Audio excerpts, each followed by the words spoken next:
Hey everybody, photo share discussion number 193. What is this, May 28th, 2017. Hope everybody's doing good. I'm doing very well, nice and relaxed after taking some time off. That's why we did not have the show last week. We were out of town in New York. I think I've talked about that last few shows.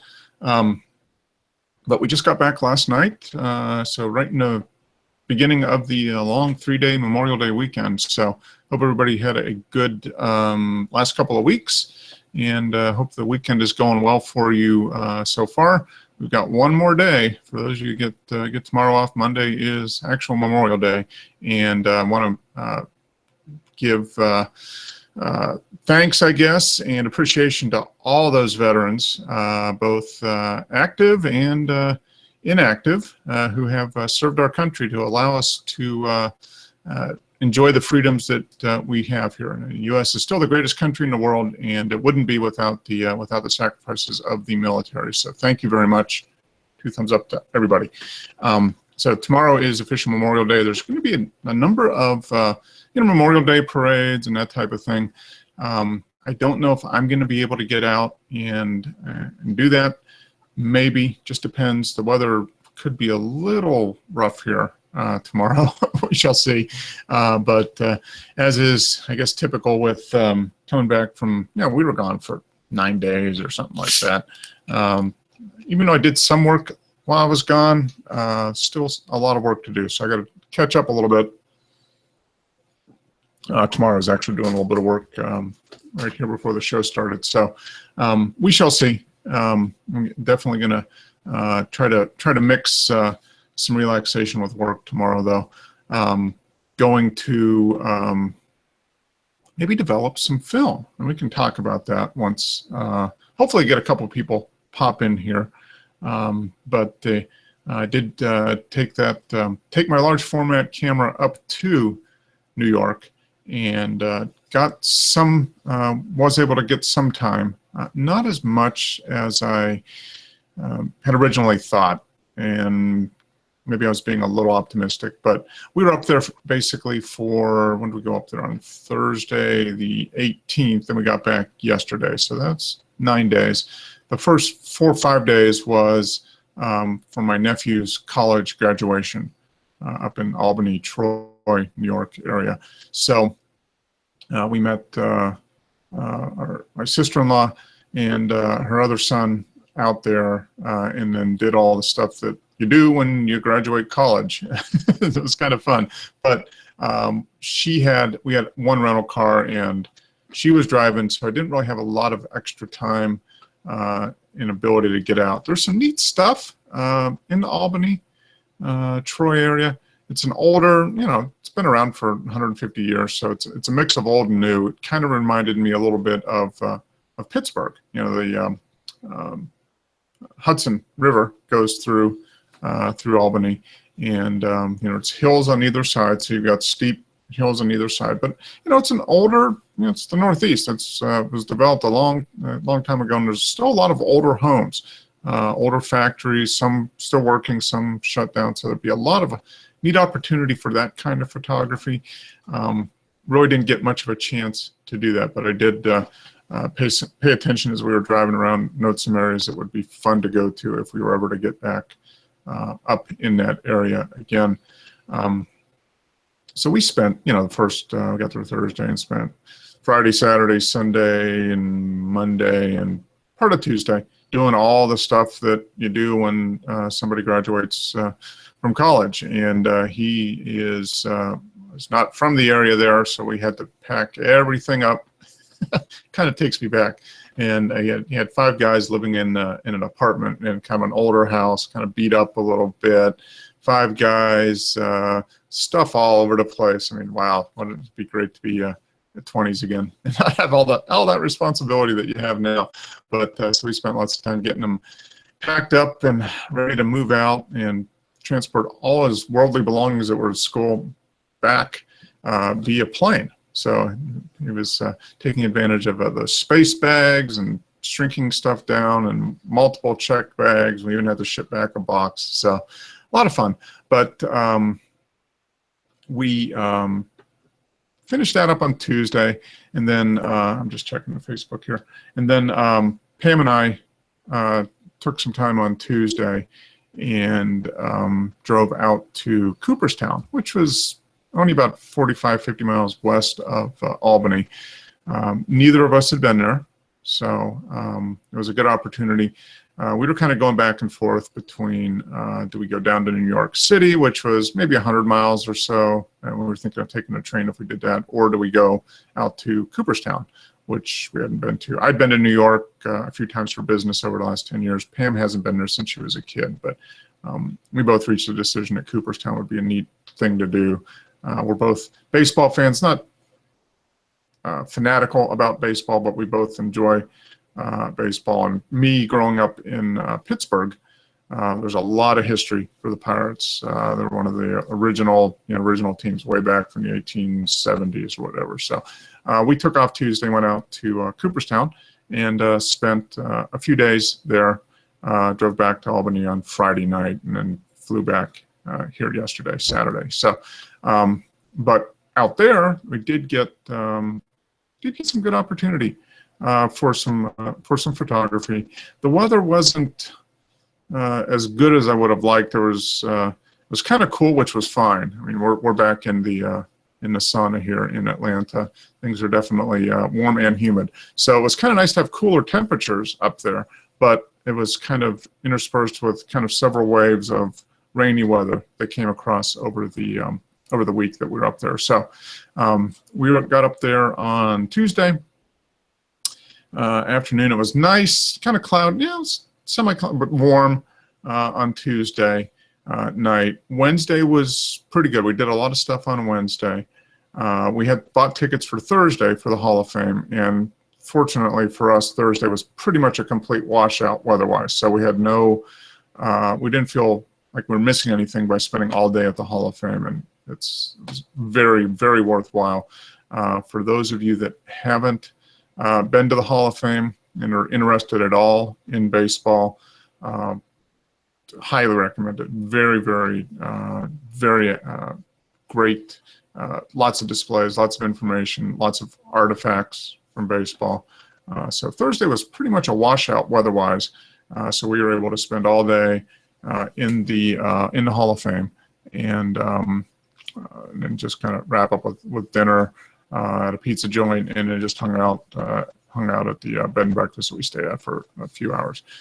Friday was some rain, some sun, and I managed to get some stuff, some photography done on Friday.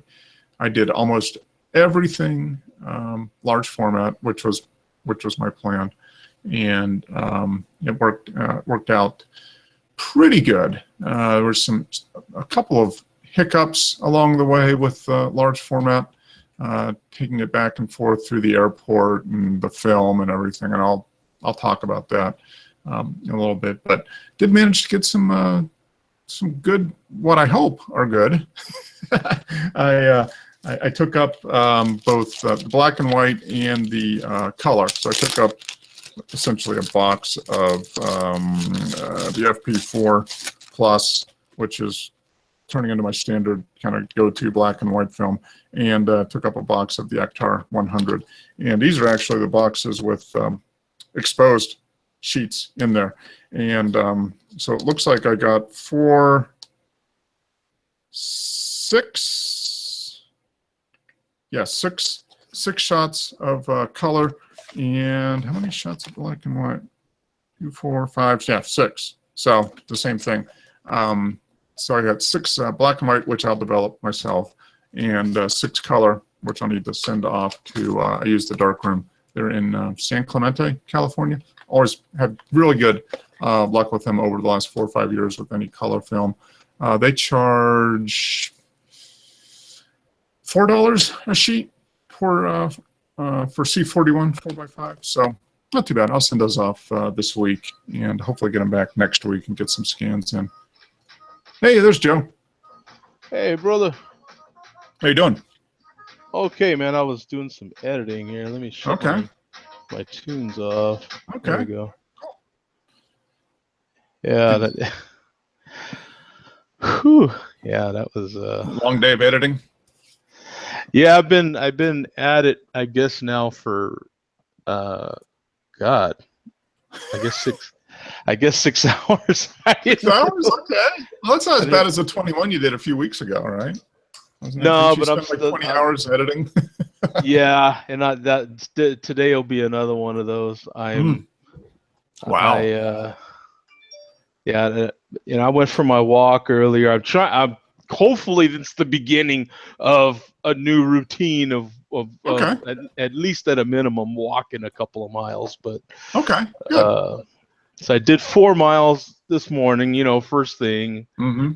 Had it all done and showered by 8. You know what I'm saying? Okay. So 8:30. You know what I'm saying? Got an early start on things then, huh? Yeah. Yeah. So you're always like, at least me. I'm more productive if I get my ass up and get a workout in. And I'm just way more productive. You know what I'm saying? Yeah. That works for me too. I usually will get up and if I'm going to work out, it's usually get up, have half a cup of coffee or something, and go and do my workout. And it seems to work out pretty good because the day goes on, you get tired, you get busy, and you're like, I don't want to go out or do anything. So if you just get up and do it, that seems to work. Seems to work the best. I have a much better attitude towards just kind of everything in general. Yep. So cool. Good. I was just blabbering on about our trip. So yeah, I want to hear about it, man. So how did it go? And Cooperstown and all that. Yeah, that's great. I was just saying, man, the Hall of Fame is awesome. I mean, if you're at all interested in baseball or follow baseball at all, I mean, it's if you get the chance, it's well worth it. Very cool. Lots of great displays, artifacts, all the stuff, and of course the gallery where they have all the plaques of everybody that's been inducted. So right. It was good. It was a good trip. We got there. When did we get out there? On the 18th. So we were there 9 or 10 days. But the first 4 or 5 days was all just doing family stuff. The nephew was graduating from college, and and it was Pam's sister had the car, so we were just kind of wherever they went, we just had to go. I didn't have any choice I didn't have the ability to take the car and say, I'm going to go away for a few hours and go do so, which was fine. I was kind of hoping maybe, but reality was that we didn't. But so we got there on Thursday night, hung out Thursday night. Friday kind of got he took us on a grand tour of campus and everything, and then Saturday was graduation, so we went. Got up. God, I don't know. They started early. We had to get up at really early and go to graduation. Of course, that took like 3.5 hours, almost 4 hours. And then, and of course, he went out with all his buddies. He had everybody graduated, so we went out and kind of did lunch he was a member of a fraternity, so he did the lunch at the fraternity, and then he went out with his buddies drinking. They were out celebrating. So sure, yeah, of course, right. Yeah. And we woke him up Sunday morning to start packing because he had to get everything in his apartment shrunk down and onto checked luggage to fly back home. He was hanging a little bit, which was kind of funny, but so it was fun. We got that done, and it was kind of off and on, rainy, kind of cool. Temperature wise was fine. We had a lot of days were like in the 60s, which was great because we're not going to get that for 5 months here. But it was kind of, little bits of rain, and so we had a few days that were kind of drizzly and that type of thing. Mm-hmm. But so we didn't do much photography there other than, walking around campus and some graduation stuff. But we left on Tuesday, kind of took them to the airport, got them all ready to fly back, and then Pam and I drove out to Cooperstown on Tuesday. And Tuesday was a pretty good day. So it's a nice drive. It's only it's 50 miles out, so we just kind of took the back road and took our time and drove out there, and it was still nice Tuesday night. So I did a little bit of photography Tuesday night.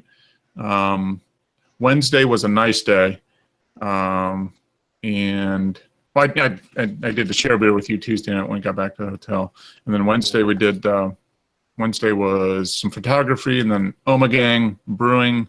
Yeah. Some more photography, and then dinner, and then some more beer, and just kind of relaxing and enjoying it. Sure. Thursday was a rain out, but that was the day we were going to the Hall of Fame, so it worked out perfect. It was kind of drizzly and rainy all day, So we couldn't have done anything outside really anyway. So it was perfect for. Yeah, perfect. We spent all day. We spent all day at the Hall of Fame. Is that a big place or? It's not as big as I thought it would be. It's kind of like 3 floors. And I don't know, we got there at 9:45 and got through the main, like the second floor is the main floor. So we got through that and started on the third floor. Is it kind of a busy place? I picture it like a lot of people there. Oh, well, I think if you go in the summer, it's going to be busy, but we were there kind of that week before Memorial Day. So they weren't even in their summer season. They'd start their summer hours like now, you know, so there were people there, but it wasn't crowded at all. So I would say if you're going to go, if you can go in the off season, you know, like April, May, I mean, they're open 362 days a year. They only close Christmas, New Year's, and Thanksgiving, I think, are the only 3 days they close. So there was some people, but it was, you never had to really wait to see anything. You know, so we were there from 10 until like 1:30. Then we took like half an hour and went and got some lunch, and then came back and went from 2 until 4:30. You know, so it was 5.5, 6 hours. We saw everything. Okay. Yeah, it was. So how it's 3 floors, you say. So how is it? There's all these curiosities I have. So like, what does it cost to get in? Okay. Yeah, how do they have it organized? You know what I'm saying? Like, yeah, I think it's like $23 for an adult. Okay. So it's not bad. So that's pretty reasonable. Bad. Yeah. But the building doesn't seem that big. I mean, they've got a archives and a library area that we didn't go into, but I guess you can go in there if you're like doing research or whatever. They've got all that stuff. But the actual Hall of Fame itself is 3 floors. You walk in. The second floor, I guess, is the main floor. So they say go up to the second floor, do all that stuff, and then go up to the third floor, and then finish on the first floor, because the first floor is where the actual gallery, where they have all the plaques for everybody that's been inducted. So it's just, and then they've got the the score and stuff down there. So that's kind of an interesting way to do it. Huh? Yeah, yeah. I mean, you could go any way you wanted to, but it made sense because the second floor was kind of like the history of baseball from the 1850s or whatever. And you walk around and there's displays, so they cover everything from 1850 through current, by decade. So I got displays set up by decade and talking about the major things that happened, how the game changed, that type of thing. And then you kind of do that. And then you go up to the third floor, which is kind of specific displays. So the third floor has a lot of stuff about stats. So all like records and people that did, all the record holders for all the different things, home runs, hits, pitching, all that stuff was set up on the third floor. And they had a big section for Hank Aaron. They had a big thing for, a section for Babe Ruth. But that was kind of interspersed with all the statistics about the game. So, a little display talked about home runs and how that changed and who the leaders were and who did what and when. And then the section on the World Series. So you learned about the World Series and all that stuff. And then a section was just like all the other stats, like on-base percentage and all the things that, the baseball geeks love. Yeah. And so, yeah, I think that's a good way to do it because you get the second. It's kind of weird how it is set up, but you go to the second floor and you kind of learn the general history of baseball. And then you go up and learn all this, like the specific stats and stuff and that type of thing. And then you finish up on the first floor and take a look at the gallery, all the, just the wall of fame, the wall of fame basically, and they've got it broken down by decades. So 1930s to 40s and whatever, and then all the plaques for everybody that's been inducted in there. So. Did they have? I've never actually, tried one on, but did they have like an example of a glove at the beginning of baseball that you might be able to try on and not that you could try on, but they had them in the case, and they're like. Just little things. Originally, baseball, for the first 10 years or whatever, they didn't have gloves. So they just caught it with their hands. Just with their hands, yeah, okay. Yeah. And then you could see decade by decade, you could see how the gloves have changed. But the original ones were pretty much just a big leather mitt. they weren't really padded, just a little bit bigger and maybe just a little bit of padding. And then you get gloves that came in for specific positions. They had a lot of stuff talking about the catcher, all the equipment. Oh yeah. How the equipment changed. The catching equipment, the gloves, the bats, the balls. Talking about all that, how that's all evolved. Yeah. So did they have an original baseball? Like how much different was it? The actual ball? They did, and the original ball was a little smaller than it is today. Okay. And I think it was a leather coating. I don't know what it was filled with, but it was stitched, but not stitched at all like it is today. It was just kind of real general, kind of hold the thing together. Uh-huh. And it was a little smaller, but the balls have gotten bigger over the years. But so yeah, they kind of did that, but yeah, they didn't have anything. At least I didn't see anything where it's like a display. Like here's what the weight's changed a little bit. The size of the baseballs increased a little bit. Was it still white, or was it like an actual physical, more of a leather color? Leather color, yeah. Okay. It started off being just like leather. Let's get 3 pieces of leather, make it into a ball shape, and stuff it with stuff, and do it. That stuff's interesting, man. And then the history, I'm sure, of the baseball cap. Mm-hmm. That's a whole thing in and of itself. Just the baseball cap. Yep. I mean, you saw the different things. The uniforms. Back in the 60s and 70s. They wore. The guys had ties on. It's kind of and it kind of changed there. The material. The uniforms. The way they do the striping, the names. There was some. So it's definitely. Because back in the beginning of baseball, you wore. I don't remember the names of all these styles of hats, but it was a formal type of rimmed hat. Like baseball cap was a very specific, unique thing. And of course you would have wore a hat because everybody did in those days. If you were a man, you wore a hat. So no, it's. There's people that go there and spend days and days going through, and I'm like, well, I guess you could if you're like a total baseball geek. But I think if you allow yourself one day, you get there, they open up at 9 and close at 5. You get there between 9 and 10, and you can, and if it's not too, we got through a little faster because we didn't really have to wait. We didn't have to stand around and wait. We could go pretty much wherever we needed to and get right up and read stuff right away. We didn't have to wait for people to clear out. So it might take a little longer if it was, in July or something.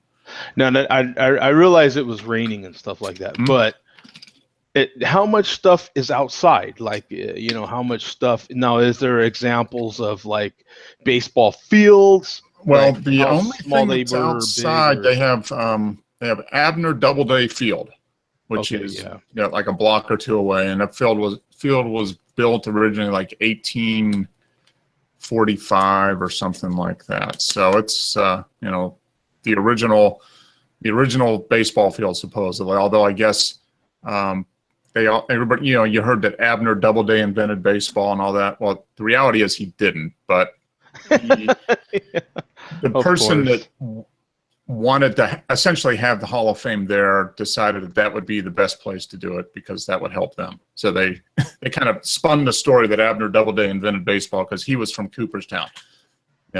So yeah. But so they have the field, and they rent out the field. So you get baseball teams from all across the country and around the world that go there because they want to play baseball in Abner Doubleday Field.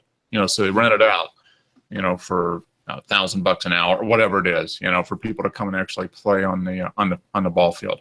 So it's not a huge. It's got maybe 2,000 seats. It looks like a high school baseball stadium, basically. Okay. And nice grass field and everything. But that's really the only thing that's baseball Hall of Fame related that's outside. All the Hall of Fame itself, I think, was all inside. It's all inside stuff. So, but yeah, you've got the Abner Doubleday and the village of Cooperstown. It's not that big a town. There's only like 1,800 year-round residents.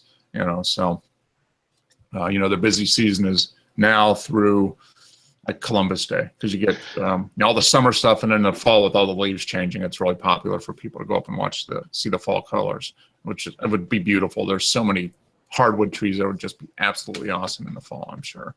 Yeah, well, I've seen, of course, the images that you posted on Instagram, and I like that. That looked pretty cool, with your camera setup and everything.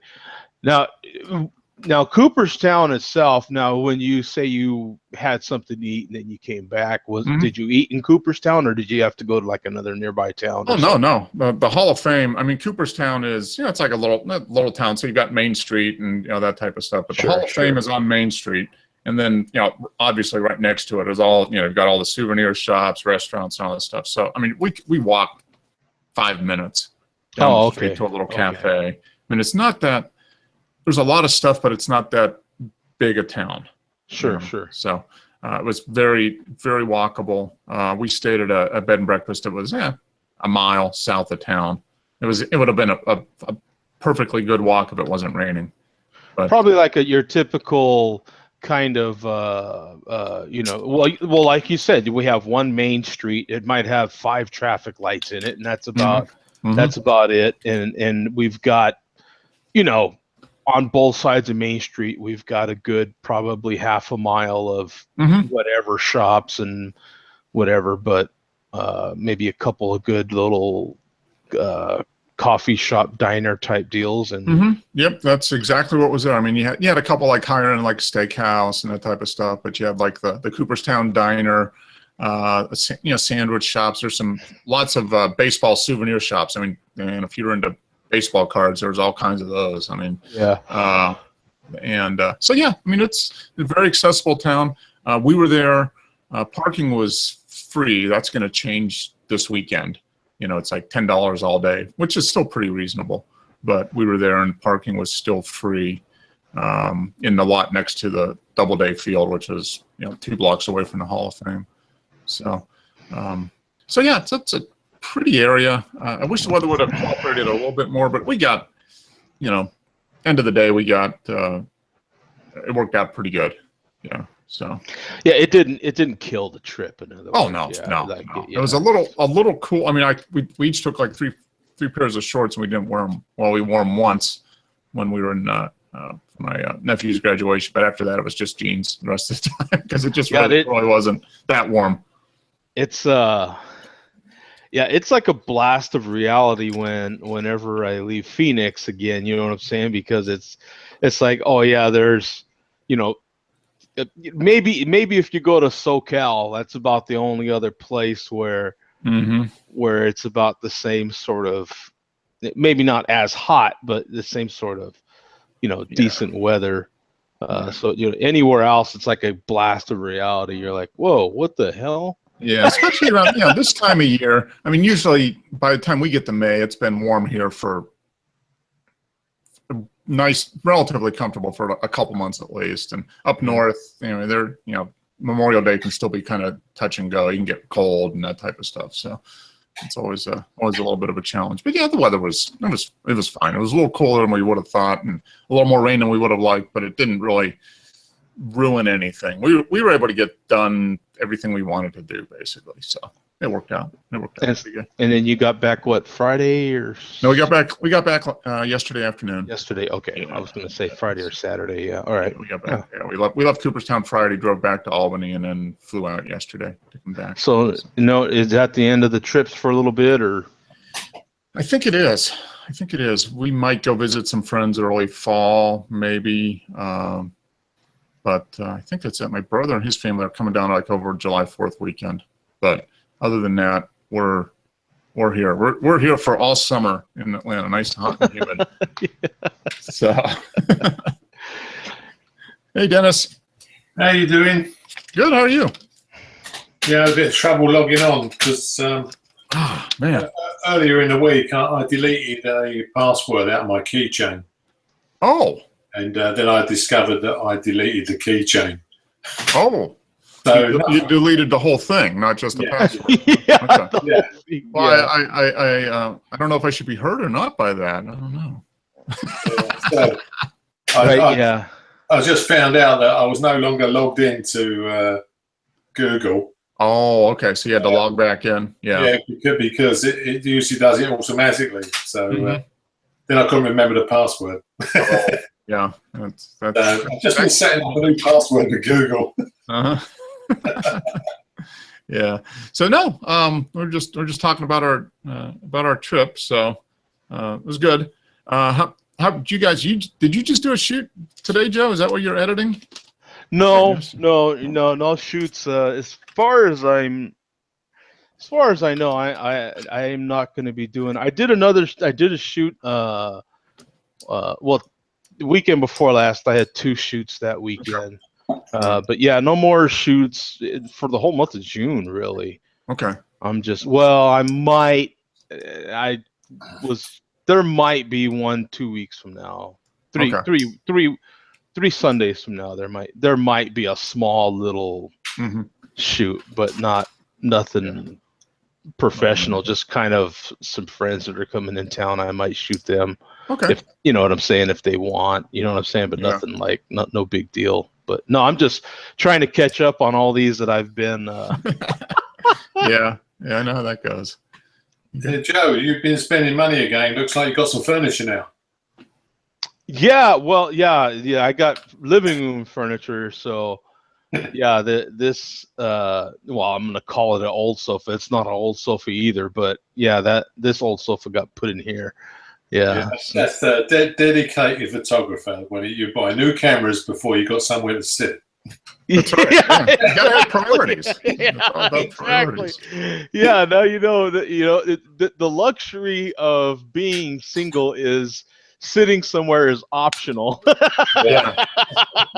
And nobody's going to yell at you for sitting on the floor. Yeah, exactly. Yeah, there was one huge benefit to having a island in your kitchen, because that's just my table. That's where I'm going to sit anyway. So, yeah, it's like, okay, furniture, I got a bed. I got an island in the kitchen. Yeah, it's like, I got the toilet. I'm good. I really don't need anything else. I spend a majority of my time here. So it's like, it just didn't make any, it didn't make any sense until recently. You know what I'm saying? So it was like, that's why I was in a great position to just take my time, and I still am. I'm not in I'm not in any hurry. Have you got paper plates and styrene cups? So you don't. Yeah, exactly. Like, what do you know what I'm saying? You don't need to run a dishwasher. Yeah, and you just rinse out the McDonald's cups. You know what I'm saying? Yeah. Yeah, good to go. I get all my underwear from McDonald's. Yeah. Yeah. It was just funny though. Can't help but save money. You don't have to buy washing up liquid. It's funny though. I still have. I just thought of this, and we haven't used a plate in a while. But way back, like in college, like 30 years ago, you remember? It was what was the name of it? It was a microwave frozen meal, but it came on a little plastic plate. I still have some of those plastic plates. It's like 33 years old. Just a little.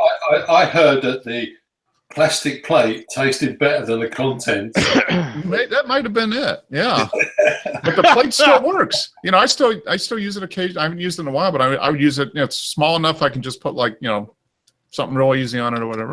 That's like 30 years old. Why spend money for that stuff when you can just take the plates out of your frozen dinners and. Well, when I think back to my college days, Mark, the Roman army was here. That's right. Yeah. That's true. Yeah, you guys are eating off of stone plates and stuff, right? This is true. Yeah. That's funny. That's funny. So it was a good trip. I was waiting for you guys to get on because I had a couple interesting, actually good things happen with the large format camera and traveling, which I was told to expect, and I didn't. Had a couple interesting things happen, so we can talk about that in a little bit. But how about you, Dennis? You any photography in the last 2 weeks? Anything? No, I've taken a few photographs with Tim, but okay, we haven't used the rolls up yet, so we haven't processed the film. Okay, yeah, that makes sense. Yeah, you got to you don't want to just burn the roll just because you want to get it developed. You want to use up all the frames. Yeah, it's that's the trouble. We're using 36 on a roll. It takes quite a while to go through a roll. Yeah, yeah, exactly. Yeah, it's well, we got. I think I did 6 sheets of color and 6 sheets of black and white. So I pretty much did, if I found a scene I liked, I did 1 in color and 1 in black and white, because just to see, because, you know, everything was leafed out, so there were some good colors, but I'd be interested to see, you know, ultimately what it looks like, you know, which one looks better. You processed it then? No, I just got back last night, so I've got my, and this is one of the things that was interesting. So I took 2 boxes of film, one of the FP4 Plus and one of the Ektar 100, and then that was the unexposed film, and then I took 2 empty boxes, one of each, that I could put the exposed sheets in to take back for developing. So, so what I do is, as I put and it worked out pretty good. I thought I'd run into a little trouble trying to load the holders and stuff in just a little small changing bag, but it worked. It worked fine. I was able to do it. I wasn't real fast at it, but it worked okay. But what I do is, as I load up, as I take out sheets that I've exposed, I put them in the box. I have 2 empty boxes, one for Ektar and one for Ilford, and then I just put a little thing of tape on it, and as I loaded in sheets, I would just write down the date and how many sheets I have in here. So now I have 6. So I know that there's 6 exposed but undeveloped sheets in black and white, and then I've got the same box for color, you know, and so that way I know which one it is. Yeah, you don't want to mix them up, because the process would be not good. Exactly. So what was interesting is, we flew out, you know, from Atlanta, which is a huge airport, to Albany, which is, it's the airport, you know, Albany is the capital of New York, but it's not that big an airport. You know, it's like the Albuquerque airport, probably actually a little smaller than the Albuquerque airport. So flying out, all I had in my checked luggage, you know, the boxes that now have exposed film were empty because I didn't have anything in there. So I just put that in the duffel bag that we checked.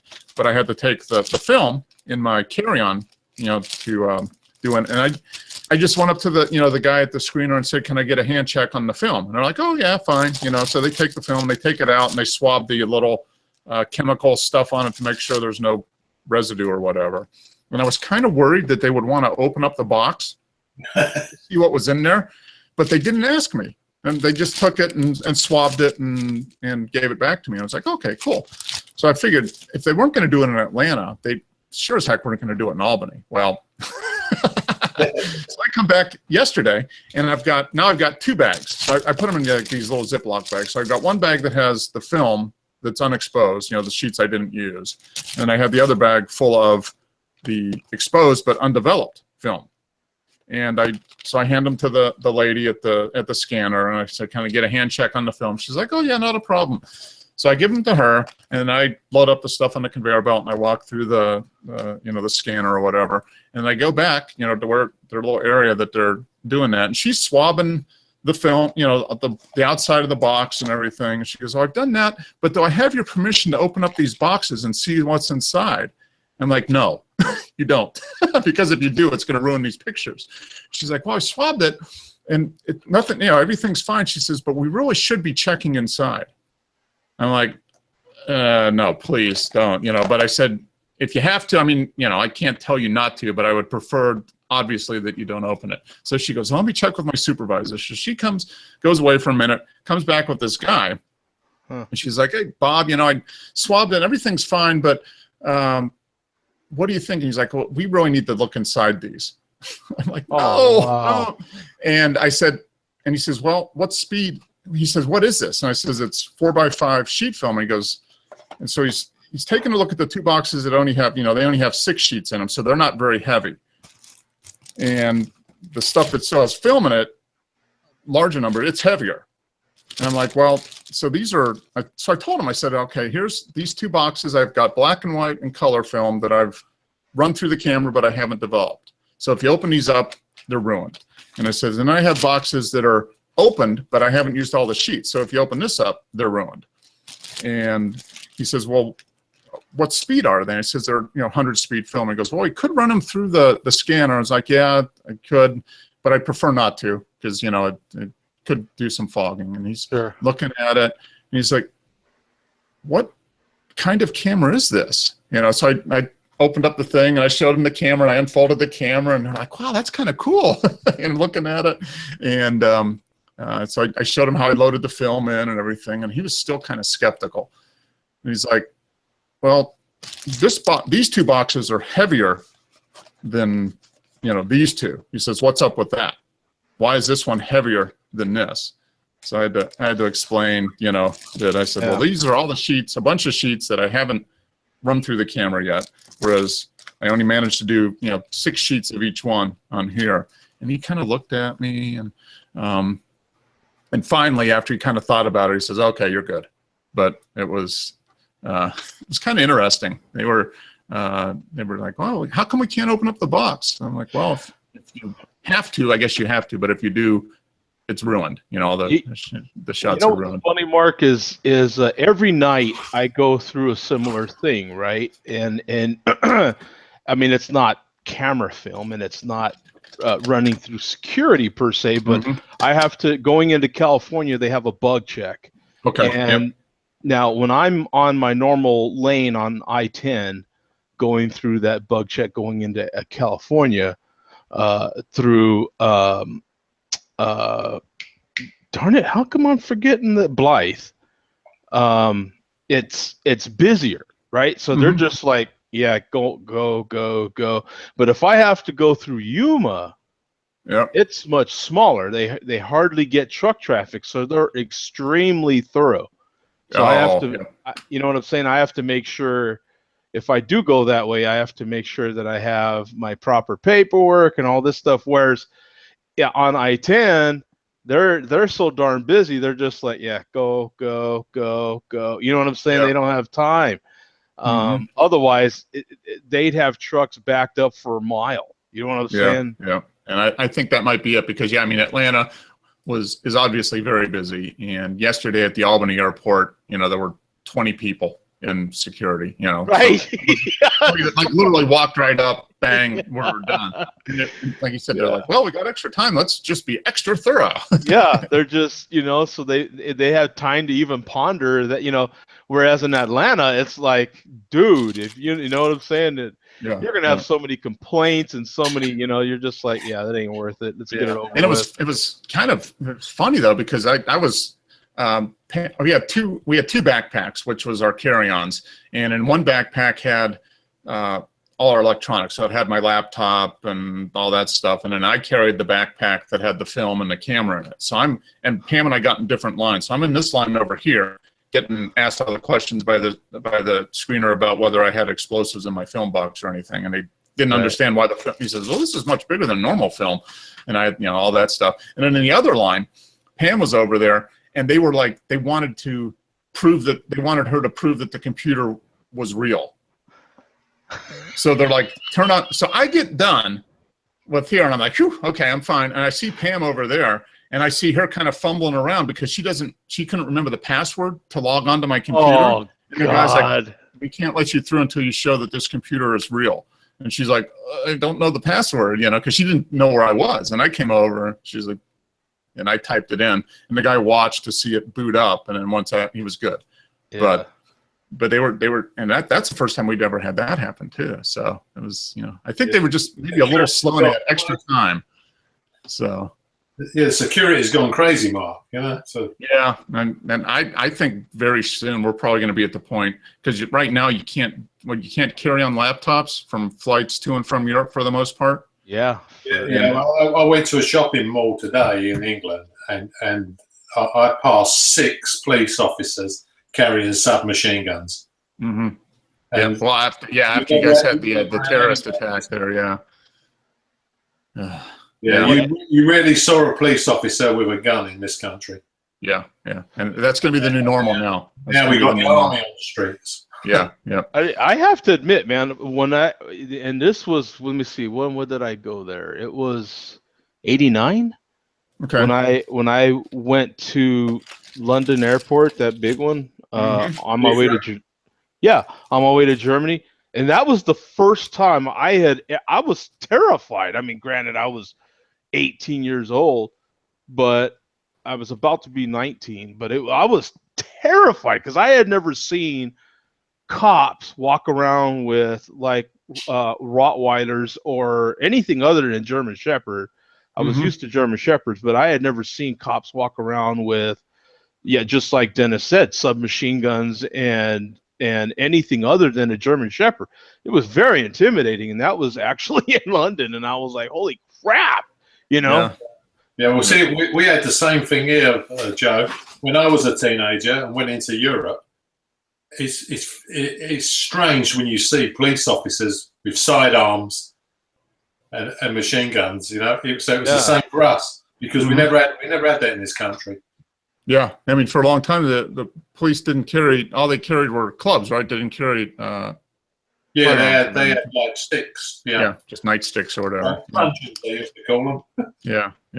So I mean, I think it was they weren't real busy, so they had extra time and they were being extra careful. But I mean, I think pretty soon we're not going. And I don't know what's going to happen, but I see it going to pretty soon. We're not going to be able to carry anywhere in the U.S. probably any laptop carry-on. It's all all that stuff's going to have to be checked. So, well, mind you, the longest wait in an airport I've ever had was in the USA. That doesn't surprise me. Yeah, that wouldn't surprise me either. Yeah. No, that's not surprising. Yeah, you have to. Yeah, especially the bigger the airport, the more of a wait you better plan on. That's for sure. But exactly. on the other photography podcast that I listen to, it's a topic, man, because guys are. People are getting stopped with their laptops. And of course, a lot of us will travel with laptops or even your phone. It's been, even your phone.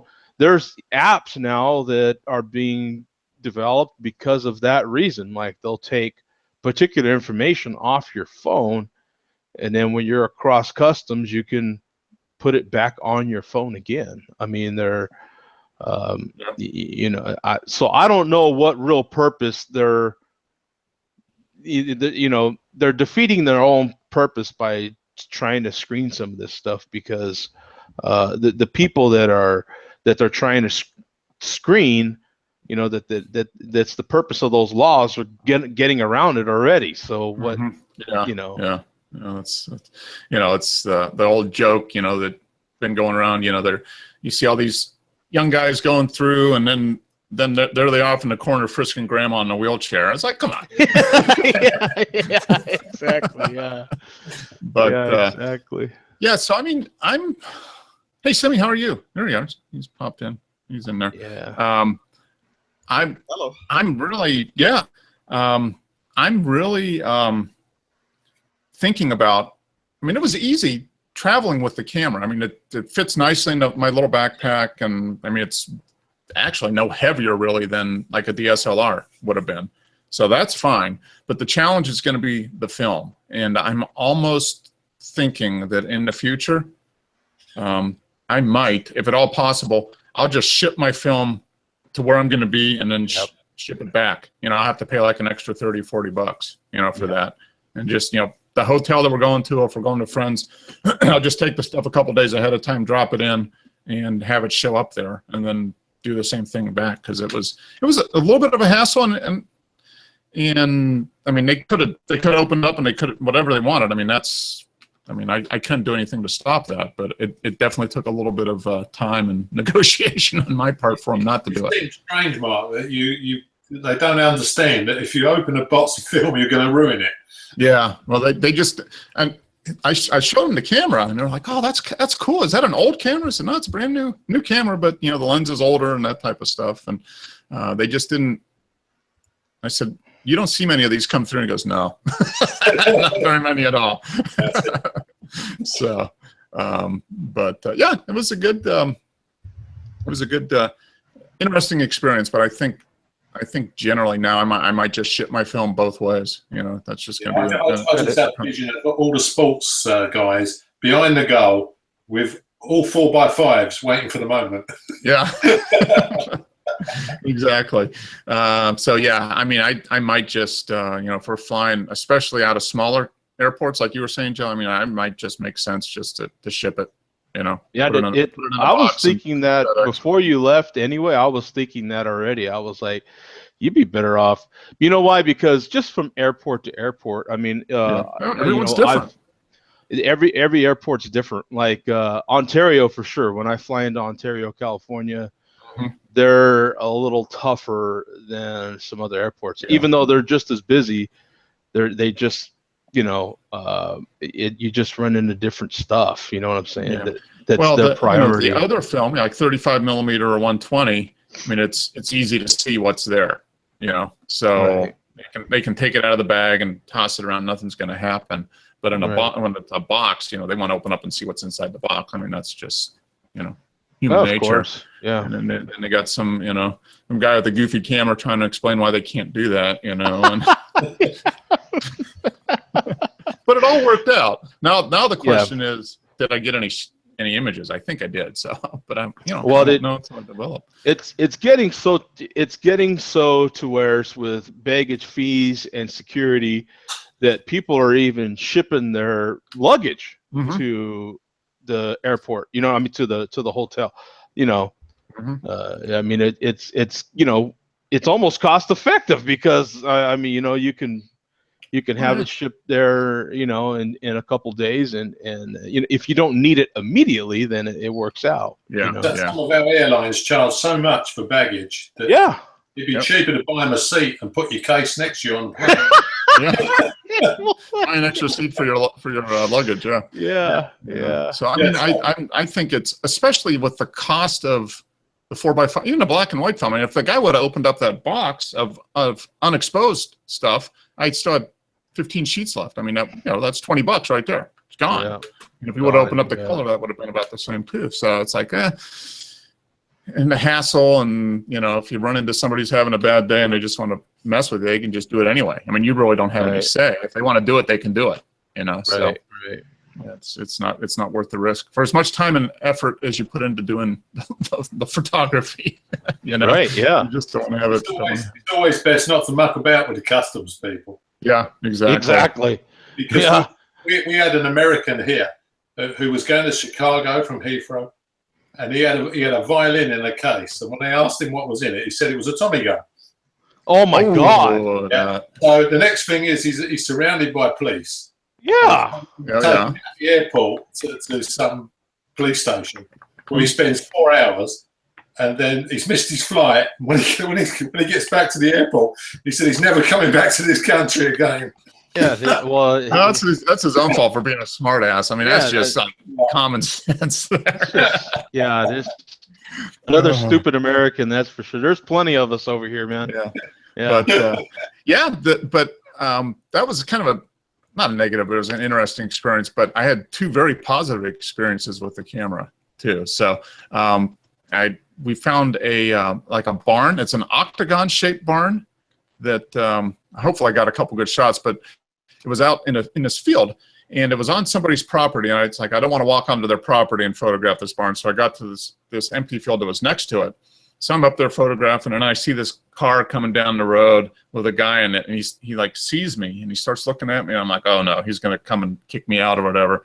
And he stops, and he comes running out, and I'm like, oh, is there a problem? He goes, oh no, I used to shoot 4x5 and 8x10. It's so great to see somebody with a view camera out doing that.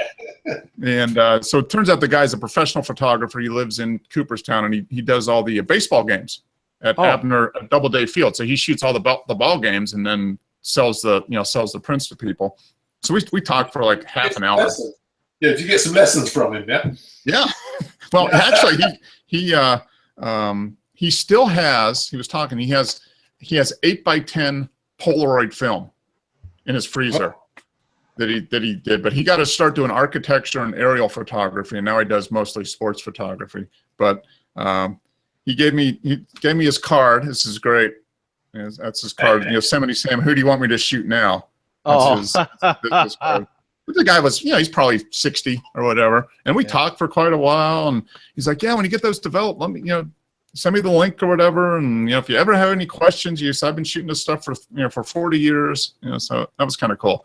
Yeah, so that was a neat experience. And then we went down to the lake that night and to do that. And a couple old guys were like, "Oh my God, is that a real camera?" And stopped and all kinds of questions. And this guy had shot 4x5 like 40 years ago, that type of thing. So it was kind of it does draw a lot of attention, Mark, when you use it.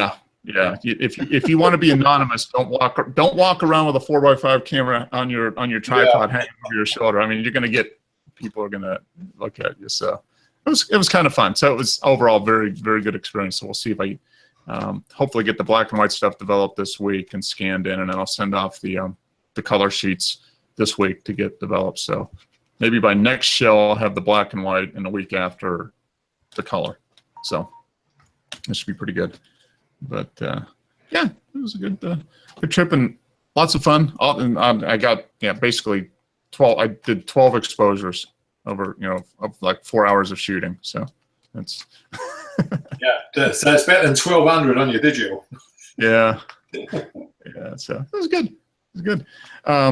Let's jump into the images here because we got quite a bit. Simi's been busy posting stuff, and he's got one image. I don't know. I see multiple thousands of views, which is nice. Oh, yeah. Well, it ain't. How hard can it be? Yeah, just camera tossing gets all those just views. Camera tossing. I mean, come on. I'm done giving him credit. Are you kidding me? Yeah. So I think this was the last one we did 2 weeks ago with Wes, the alligator sneaking up on the heron. And then there we go. You guys see that? This is from Christy. Oh, okay. Let's see. And she says hand-colored darkroom print. So did she do this? I wonder how. Any idea how that's done, Dennis? Yeah, I used to do it myself. How do you do it? Yeah, what it is, it's not well. The way I did it when I was at college was you print yourself a black and white photograph from a black and white negatives. Okay. And then I had a box of photographic oils, which you use like cotton buds. Okay. You could then go over the photograph, like to make the grass green and the sky blue, and and you can actually turn a color, a black and white photograph into a color photograph. Okay, so it's essentially painting the black and white. Yeah, it is. It's actually doing like painting by numbers, but you're using a photographic oils. So all the colors are there, all the spectrums are there. Yeah. Well, how do you get she's got some really fine. The colors seem to be really. I can't blow the picture up, but there's a lot of detail here. How do you get like all these leaves? These look like cherry blossoms or something. Yeah, the oil, the paint doesn't actually. You can't see the paint on the. Okay. It actually like soaks in. Okay. To the layers, you can obviously overdo it and put green into an area which should be blue and stuff like that. So it's takes age. I was going to say, must have taken this image is very detailed with the colors and all that stuff. So it must have just taken a long time. This is infrared as well, isn't it? That's why the upper bit's been left. Oh, okay. That would make sense. That would get this up here. But here's the black and white that you can, or the black and white image. She didn't do too much in the reflection. Yeah. So she's colored the green really. So. The green and the rest is all infrared. Yeah. The bridge might be colored, but very interesting. It's a neat effect. Yeah, but it just takes such a long time. I've done a boat going down the River Thames, and it must have taken me 4 hours. Okay. It's kind of like, well, people spend that much time in Lightroom doing stuff, I'm sure. I guess it's just a different way of doing it, but wow. It is, absolutely. You could between layers and adjusting colors and all that kind of stuff. But yeah, it's a neat effect. Back then, that was the only way you could turn a black and white photograph into a color photo. Yep. Because that all they had were black and white film, so you do that, and then you have to make it color by taking the image and then painting it, basically. Yeah, exactly. And I think that's what Simi did with this one. He probably took a black and white and colored it. He done a good job if that was a black and white photo. Yeah. Yeah, that's a hell of a job. This one here, I threw up a couple cans of paint with the camera. So. Oh, okay. That's why. There you go. Yeah. Okay. I like that. Yeah, that's good. 1 camera, 2 cans of paint. Yeah. Oh, 1 camera, 2 cans of paint. That's a hell of a website. That's the recipe, yeah. There we go. We got a new site. Camera tossing. 1 camera, 2 cans. Huh? Whoa. This is where's this? Meigs Point, Hammonsat Beach State Park. Boy, that looks like fantasy stuff right there. Yeah, man. it That is does. freaking beautiful, man. Yeah, those rocks and the sky. Was this sunrise? Right? Nope, sunset. Sunset. Okay. The sunrises have been kind of disappointing lately, so Oh, huh. gotta take what you can get. Yeah, definitely. And this is only 44 seconds. Okay. It's action photography here. I get that high shutter speed. Yeah, the height. Yeah, exactly. Yeah. 44 seconds. Yeah. You start getting used to Simi's 500 seconds there, so you know. Just enough to haze out the water. The clouds weren't moving that much, so You got a little bit of movement, but yeah, the water's got that nice pillowy type of thing to it. Yeah, that's neat. The rocks are this picture, that's for sure. This image Yeah, is absolutely. That foreground on the beach. Yeah, that's not the kind of beach you want to put your blanket down and work on your tan with. I think this might be a little but tough. actually it's like 2 miles long. So at the other end there's actual sand on it. Oh, there's sand up the other end. Okay. Yeah, that's neat. Yeah, the colors are fantastic. This one, Fleeting Beauty. Okay, so same general area. Okay, yep. 812. Sunset, I guess. Yep. This This was as I was leaving the park. okay. So Okay, 119. I noticed them on the way in. It was kind of interesting, but the light wasn't right. But coming back, it was like, here we go. Yep. Now, did you add any softness to this? Because I noticed the trees are kind of soft.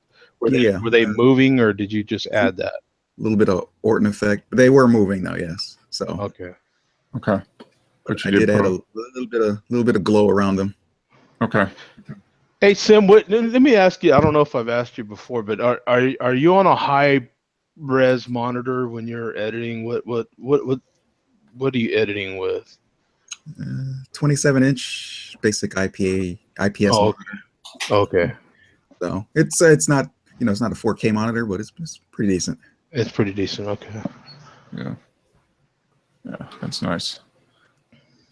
It is very cool. So 27-inch. Yeah, I've been thinking about getting a bigger monitor, and that's. I looked at that furniture guy you were talking about. Oh, did you? Okay. Yeah. He's only taking things for people in the Arizona and surrounding area. Oh, bummer, man. So they're featuring artists of the West. So. Okay. Oh, okay. Okay. Doesn't include Western Connecticut. Yeah. Western Connecticut. Tell them, hey, this is Western Connecticut, man. What's up? You know.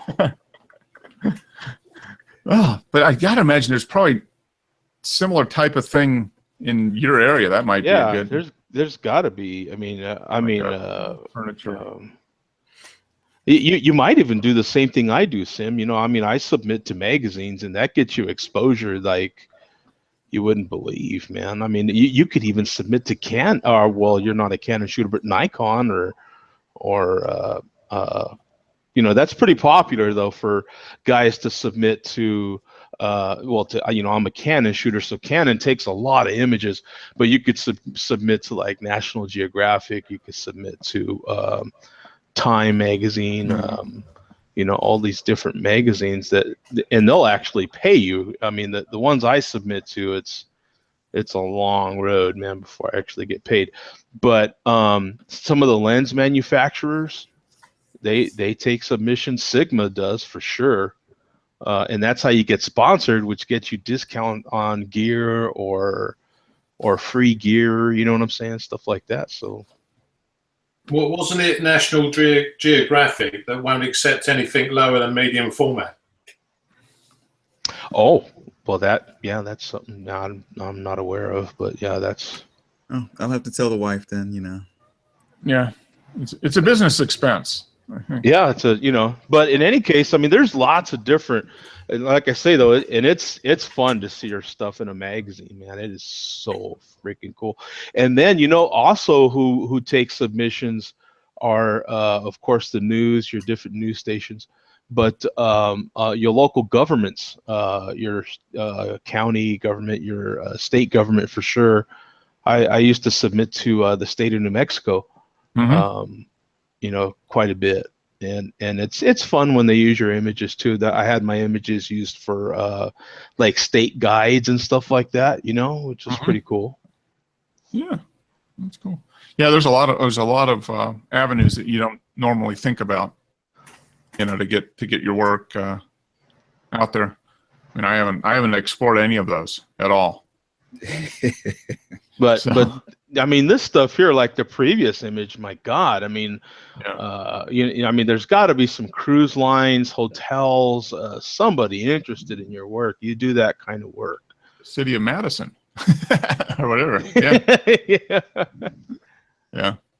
It's yeah. There's a lot of stuff out there, and it's just. Oh, here we go. See, look at this.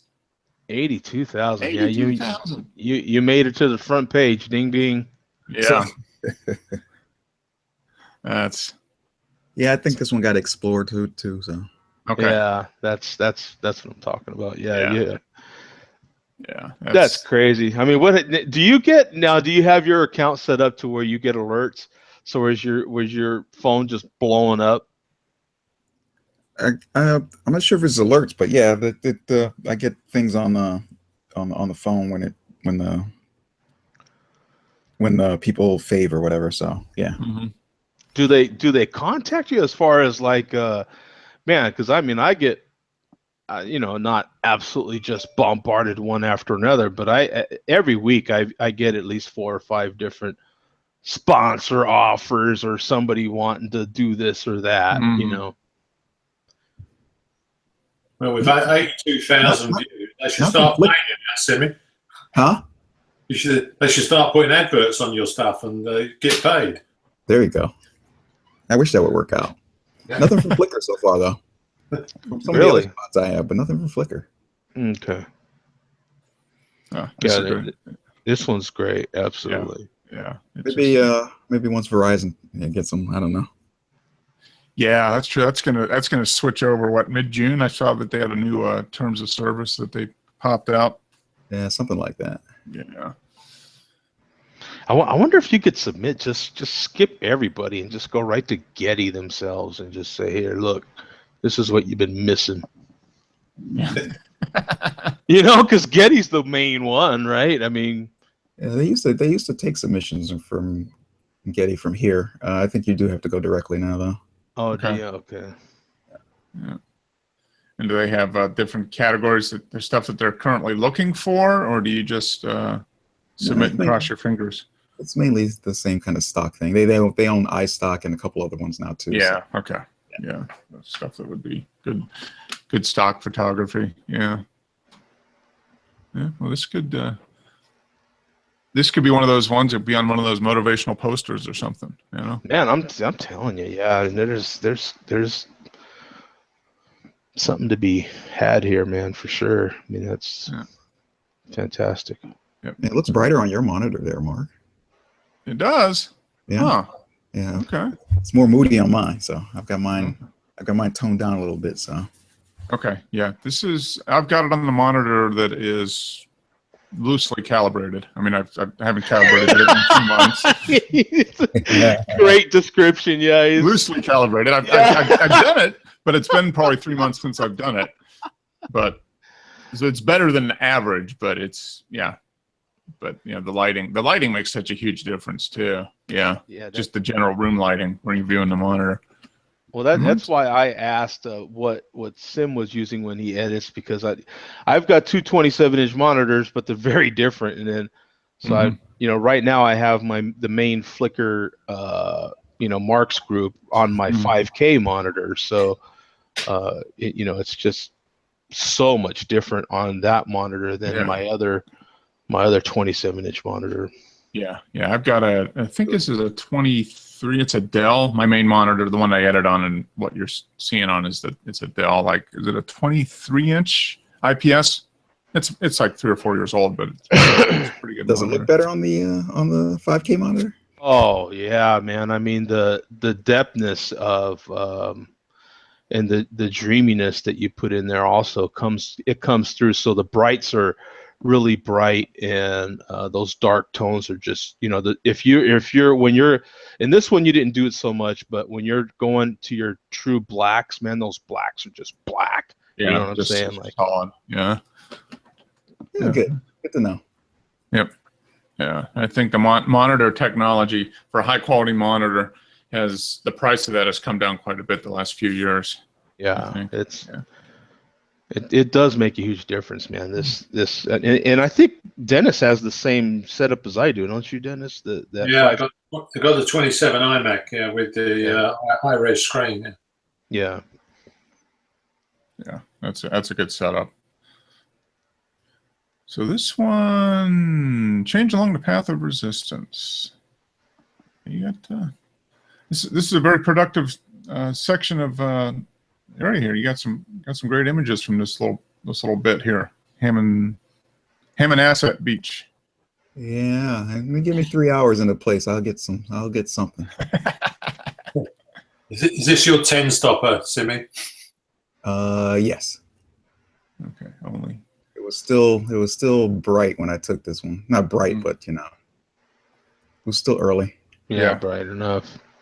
Yeah, no, that's neat there. I mean, you've got almost total dark black here, and it just kind of builds as it goes out. It's great. And the detail on these rocks is nice, and the pattern in the rocks it just kind of goes out. Yeah, good stuff. I think I got a couple more from this place. Okay. Yeah, it's just good stuff. There we go. So is this farther down the beach where the sand is, or the same beach that you took earlier? That is correct. That's Okay. down at the other end, yeah. Okay. All right. I'm sure today it was not as empty as it was this day. Yeah. Is the weather pretty decent out there now? You got Today's not so much, but because it's Memorial Day, I guarantee you that it was wall-to-wall people. Yeah. Oh yeah, I bet. Regardless of what it was. Yeah. It's like why even bother going? Mm-hmm. Yeah. Yeah. Well, this was taken on a Wednesday morning, so that's not good. That's good. Yeah, it was evening. There was some. It was people evening, walking. Wednesday night. Okay. Yeah. But it was still a little nippy. So. Mm-hmm. Yeah. Yeah, definitely. A place like this midweek is much preferable to going on a weekend. That's for sure.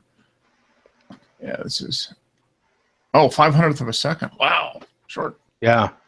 No stopper on this one. No, sir. No.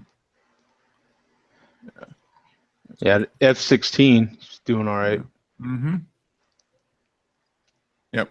This is it's interesting. Sunsets are a lot, and sunrises are brighter than you would think they would be. I mean, it's like deceptively, I think the eye looks at it to be a little darker than it really is, at least compared to what the camera would do. Oh yeah. Because of that bright point of light there. Yeah. You shoot high apertures there, Simi. Do you never go much beyond 16, or does it get diffracted? I think I think at some point I used to go to f/22, but I find I really don't need it. So I try to stay around a sweet spot of f/11 on. Yeah, 2. I like 11 as well. I like 11 and 7, 0.1. Mm-hmm. Yep. Yeah, I love f/11. Love it. Yeah, for this one, I had to do 2 shots. Oh, okay. because since I keep the ring on for the filter, I don't have the hood on anymore, so I'll get a little sunspot every now and then. Okay. So I'll take one image and then I'll take another one with my thumb over the sun so that I don't get that. Oh, okay. Take another one just to get rid of the sunspot. Huh? Yeah, if I get the sunspots, I can just move them out. Yeah, that makes sense. Yeah, very nice. I love the shimmering gold on the water. That's awesome.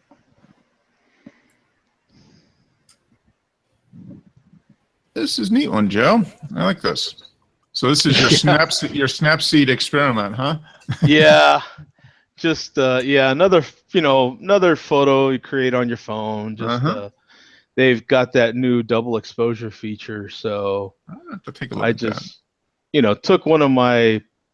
Now the portrait I actually did shoot with my my Canon, but I just put it on my phone and then did the rest on my phone. Okay, so you pull up the original image and then take another one on it, and then it merges them, and you can pick which image is more opaque than the other one or something like that.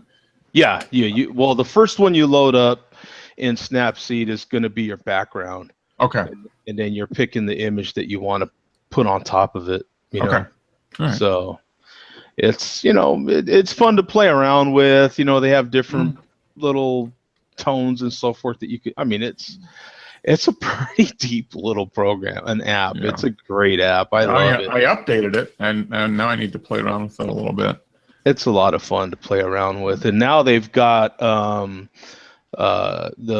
do they call it? I think they call it a portrait mode or something, where you can actually do some nice skin softening and some real portrait edits. It like guesses where everything's at.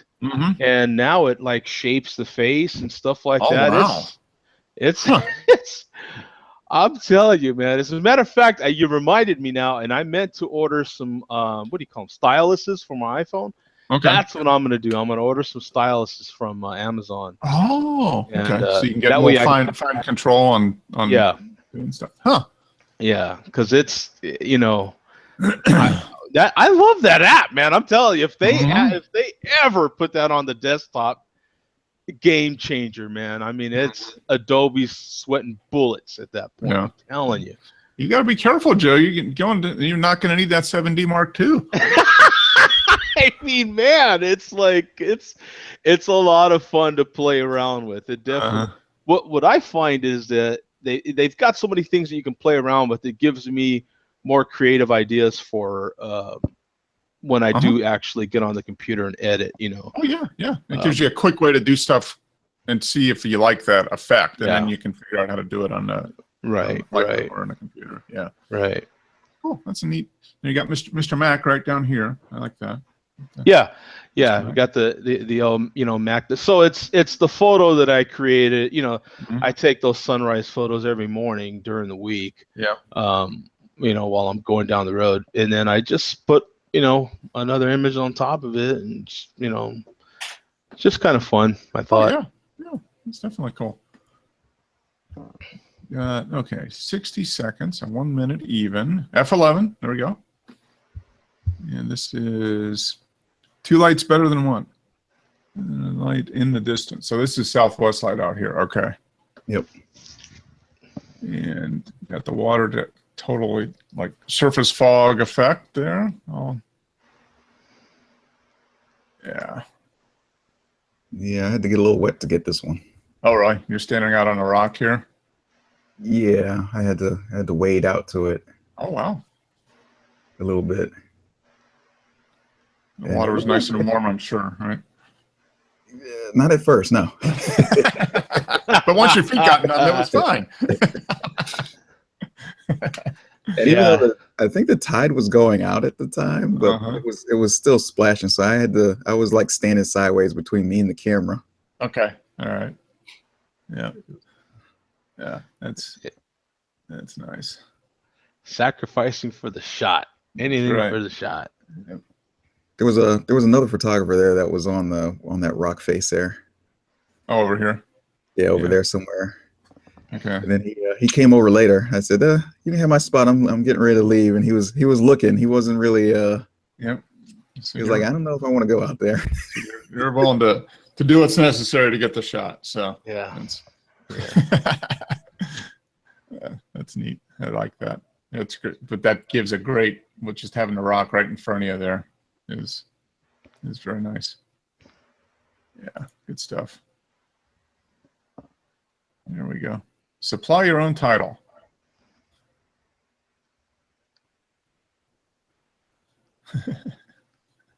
That's cool. You got the sun kind of right in between the two towers on the. Is that a tanker of some kind, probably? Yeah, there's actually in the harbor. There's a big oil refinery there where Okay. it's like I always have these oil refineries near the water, right? Mm-hmm. Ready to do what they need to do, I guess. Yeah. Supply your own title. So has anybody come up with any good titles down here? Well, that's a supply ship, isn't it?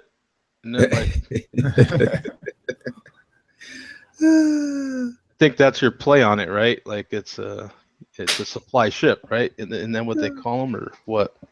I had a couple of my own, but I just said, go ahead, supply your own. Just have at it, huh? Yeah, have at it. Yeah, that's neat. That's an interesting one. I'm gonna say the golden age of shipping. How about that? Yeah, you can do that. Yeah. See, that's I remember I had 3 or 4 when I saw this one. My first one was, I said, oh well, I don't want to be too political, but it was like the sunsetting on fossil fuel. So okay, yeah, there you go. yeah. See, this is one of those images, like, that ship. You get the name, you get in contact with them. I'm sure they'll pay you a few bucks for that image. Yeah, there you go. Figure out what this is. Look up the name here. Zoom in. Figure out that. A few of the shots that I took of different trucks, I've not necessarily sold them back to the driver, but I made some sort of arrangement. Oh yeah, why not? Mm-hmm. Yeah, that's cool. Yep. Okay, so this is that same light. Yeah, the same lighthouse, just farther up the beach and on land this time, huh? Yep. Yep, There's a pathway to your left there, but this line of grass and stuff is kind of neat. Kind of led your eye into the lighthouse. Yeah, it does. Yeah, right in there. So yeah, have we seen this lighthouse before? I'm sure you have. Yeah, I think you did one. It was back over here or something. I've taken this several times. Okay. So is that the grass moving, or is that smoke? No, that's the grass moving. Okay. Yeah, it was windy that day, so. Yeah, you got the little tops of the grass moving back and forth. Yeah. Yep. That's interesting. You got the water. Yeah, but you had 106 seconds. Plenty of time for a little breeze to wave the top of the grass. It didn't take much, but yes, it was windy that day though. Yeah, you got the water kind of. So this is not a. It looks like it would be, but it's not an easy lighthouse to shoot. As you get too close, you have to angle your camera up, and so it's perspective. To it, yeah. And where that red building is, right next to it is a carousel house. Okay. And like a big giant area where they do the weddings, which they had a wedding that day. They mostly have a wedding almost every evening. And then you get the people. Like when it's warm out, this place is swarmed with people. So yeah, this is you photograph it on the other 3 seasons, not during summer. You get there early enough. Yeah. Like, you only maybe have some fishermen or stay late enough. Yeah. Yeah. And you can only ever get this side lit. It doesn't matter what season. Okay. So it depends on if it's high tide. You don't have much rock features to work with. It's just the land right here. Okay. So all this is covered in high tide pretty much then. Most of it. Don't really get much. And then when it's low tide, you can kind of get out and get a different angle. But yep. Okay. Oh, cool. Yeah. That's neat. Yeah. So it's ever changing really, between the tides and rocks and time of year and stuff. Yeah. Yeah. come back again and again and get different angles and perspectives and get completely different end results. Yeah, it's neat. The lighthouses are cool. Yeah, here we go. Another cheap, junky UK car, British car. They all fall apart. They're all junky anyway. You spend more time repairing them than anything else. Please. Obviously, $22 million. That's probably you had to replace everything in the car to get it to $22 million. Yeah. Well, they had to do it that many times, so it was like, Is that a Speed Racer car or is that Racer X? No, I think it looks like Racer X. Yeah, that's awesome. You know that was Speed Racer's brother, right? Yes. Oh, you spoiled it. Oh. Spoiler alert. Oh no. This is Le Mans winning. You don't look right, fellas. It's on the wrong side of the road. Yeah. Yep. He's driving it all backwards. That's a great shot when he took it. Yeah, last July. So this must have been the one that sold at the fall auction last year. Yeah. Is this something? Okay. Hey, look, he's got the GPS navigation system on right there. Why is it? I wonder why we have the different sides of the road kind of thing. Yeah. Oh, that goes back to what your That goes back to the Boston Tea Party, mate. Oh, okay. That long ago. No, they said that the Americans drive on the other side, and the same as the French. Mm-hmm. It's because we drive on the right. So everyone else who kicked the British out, they do the opposite. Okay. I think it really was just to be different, Probably, yeah. Because they drive on in Germany. A lot of Europe drives like we do here in the States, right? Yeah. It never used to be. I think in the 70s, a couple of the countries were still driving on our side. Okay. And they changed over. Must have cost a fortune. Yeah, I would think so. Got to switch all the everything. Yeah. Traffic signals. Yeah. I thought it had something to do with what was it like? Access to different vehicles or something. I thought it was like something to do with like back in the day, like with your queen or something like that. I forgot the history of it, but it's only the British ruled countries or countries that used to be British ruled drive on the opposite side of the road. Yeah, there's still a lot of them, Joe. Don't forget you got Australia, New Zealand. Yeah. And all the Caribbean. There's some of the Caribbean islands like Barbados, Bermuda, and India. They all drive on our side. And Hong Kong, right? Yeah, it's all our side. Yeah. Hmm. Yeah, there's quite a few of them. Is it Jamaica too, or who? I'm not sure about Jamaica because that's become quite American, isn't it? I've never been to Jamaica. I've been to Antigua and Barbados, and they're both our side. Mm-hmm. Yeah. They were British colonies. Yeah. You see, if they were going to change over our side of the road, someone suggested that cars registered in the 70s and 80s should change over on Monday, and everyone else change over on Tuesday. Because I watched a recent YouTube video on those guys driving from mainland China to Hong Kong, and they showed how when you're crossing that border and you drive, it switches over. You could see the road switch. Oh, wow. It's a trip. Yeah. It's like a crisscross or something, huh? Yeah, exactly. Yeah. Wow. When you come from France to England, as soon as you leave the port, there's signs everywhere on the motorway saying drive on the left. Mm-hmm. And they probably still have people that forget. Yeah, it was a trip they had. It's like physical bridges. Like you don't have any choice. You go across a bridge, and the bridge actually flips you to the other side of the road. Oh, okay. So you don't have a choice, but you just need to be conscious of it because the minute you get over there, you're like, whoa.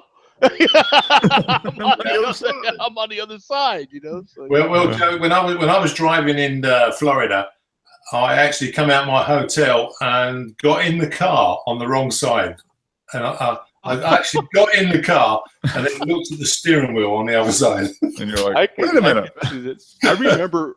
Well, see now, if you work for the post office, you got to get training on, because the postal vehicles here drive on the opposite side as well. So the ones that actually deliver the mail. Yeah. So they have the driver on the shoulder side so they can reach into the mailbox directly. Right. Yeah. Right. So it is. I remember when my ex-wife was training with the post office. She went through training for a week to learn how to drive on that side of the road. Yeah. I'd imagine if you've been driving one way, it's completely different. Your brain and everything is all fixed on doing it a certain way, and if you just flip it.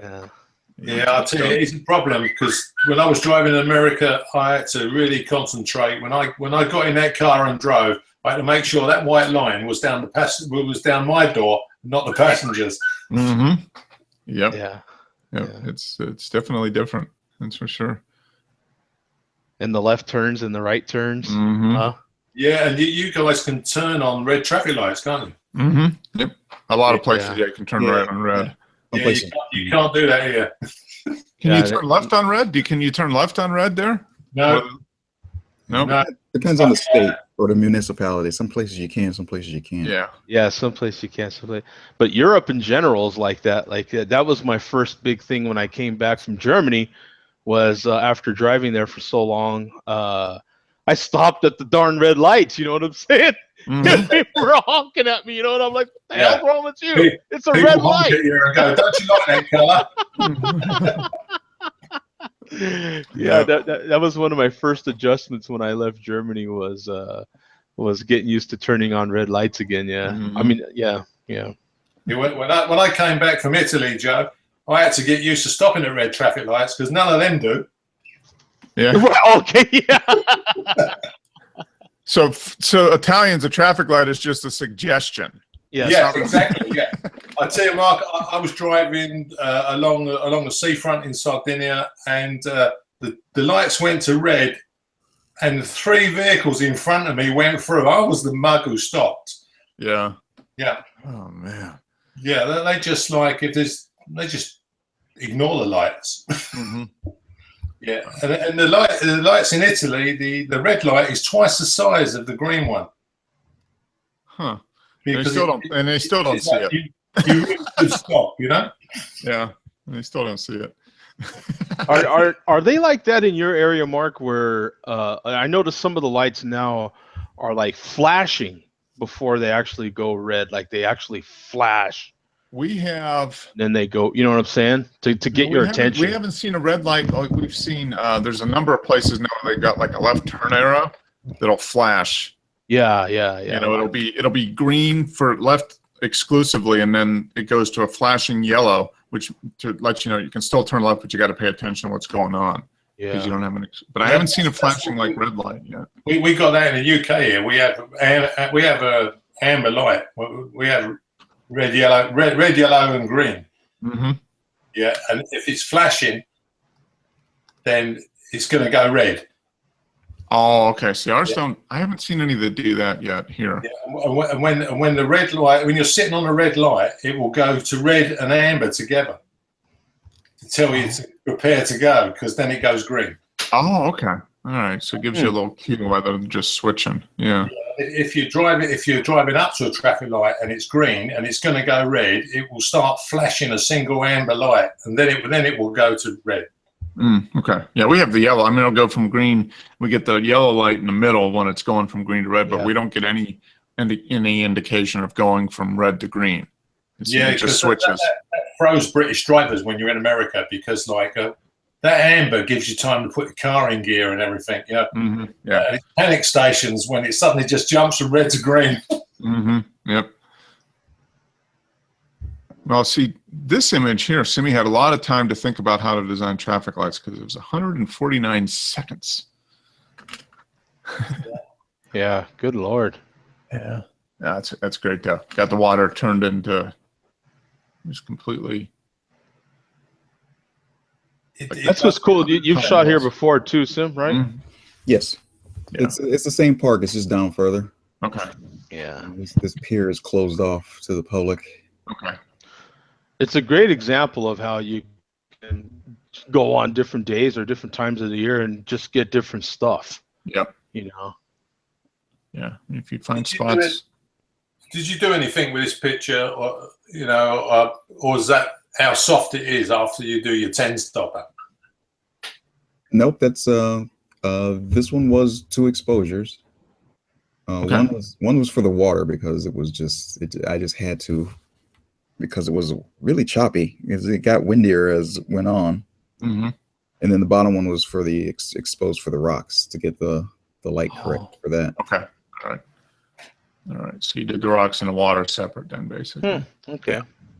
Yeah, that's neat. The little bit of moss on the rock there. Yeah.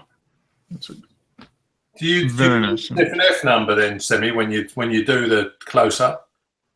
I'm sorry, say it again. Do you use a different aperture when you're doing the rock from when you're doing the whole distant thing? No. No, you use the same aperture. Yeah. Yep. I believe for this one I purposely focused on the rock on this one for the rock thing, and then on the other one I focused on the pier. Okay. So. Okay, and then you just tie them in. And a lot of times, if I don't, I just usually focus 3/4 of the way into the scene, or a quarter way in. I mean, Yeah. Yeah. With F11, usually you can focus like right here or something and get it pretty good. Yeah. No, it's neat. unless I want something particularly in focus, I used to do focus stacking, but I don't even bother anymore. Yeah. Yeah. I just focus on what I want in focus. Mm-hmm. The rest is a little soft. It's okay. Yeah. Okay. It's usually where I don't want you to look anyway. Yeah. Yeah. If you're looking there, you're looking at the wrong place. Yeah. Don't look over there.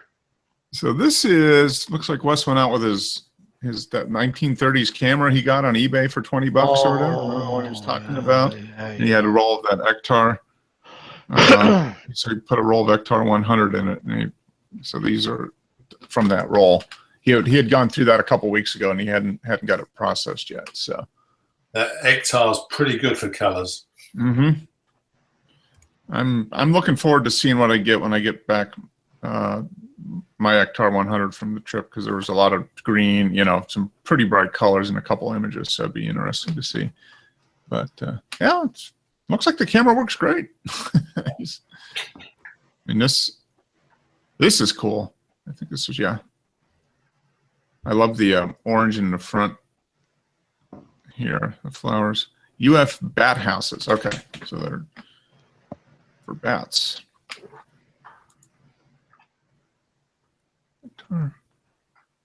Yeah, I wonder where he. He probably. I don't know. I forget what kind of scanner. Let's see. I wonder what he uses for scanner. Does he have a Canon scanner? I think, if I remember right. Oh, Like I don't know. 9,000 or something. Yeah, but that's pretty good. It's decent. Why would you collect bats? What? No, they raise the bats, and the bats eat all the insects. So it's like their insect control. I mean, bats. So they house the bats, and those probably help with keeping the insects, like the mosquitoes and stuff, down on the campus. I would imagine. Okay, I got you. Okay, yeah, I'm I ask questions like that because you just learn different stuff. There had to be a reason. I mean, Yeah. They're protected in this country. Mm-hmm. How do the bats find out about these apartments? Is it posted? Yeah, I think it is. Craigslist? No, well, they have this light that goes along the cloud. It's got the big bat shape, and then Yeah. They probably discuss Well- this when they're in the bat cave. Well, Yeah. see, the bats, they're on the internet too, and they get the Airbnb app, and or the Bat B&B app, and it lets them know where the latest. they got bat- BHBO, Bat House by Owner. And then Yeah. Yeah. Apparently, bats are pretty clean animals. They don't carry diseases like some of them. Mm-hmm. I don't know, man. You don't want to be around that bat dung. I've seen, and they smell. It's like ammonia. Ugh. Oh, some of those caves, man. Oh yeah, like Carl's, like was it Carlsbad Caverns in it's Mexico? disgusting. Yeah, because there's just so much dung. It's like, yeah, it's awful. Oh, but I imagine bats are good to have around because they eat all insects. I mean, see, and I didn't, and I had asked somebody. I had well, I still, could have a gopher problem. But I noticed there's 2 cats that hang out in my yard a lot, in my backyard, because I'm always working, so I'm never here. And I didn't know if I should shush them off or not. Well, one of the people that was working on my house, she says, "Oh no, the cats get rid of your rodents." And I'm like, "Really? Yeah, they'll get those gophers." And I'm like, well, hell, let me feed them. Let them stick around, yeah. Yeah, I'll just let them stick around, So, and sure enough, I've seen them out there. Some mornings when I'm drinking coffee or something on the weekends, I've seen them out there, and they're like waiting, man, for something to, So, and I haven't had a gopher in a while, so yeah. I'm like, well, cats just kill stuff to kill. I mean, the cats are just killing machines. They just kill to kill. Which is fine, because when you want them killing gophers, I mean, that's fine. Yeah, there's 2 of them that hang out, man, in the yard here for sure. So I just let them do their thing, Yeah. So this is okay. So yeah, another one on that. Yeah, the colors are pretty vibrant. I mean, it's I'm liking this. I'm looking forward to getting some of these shots processed with these with the green. Hectare 100 is very saturated for colors. It's ideal for landscape. Yep. And I've done some stuff, but I haven't done a lot of like full leaves full out type of stuff yet on the color. So I'm really looking forward to it.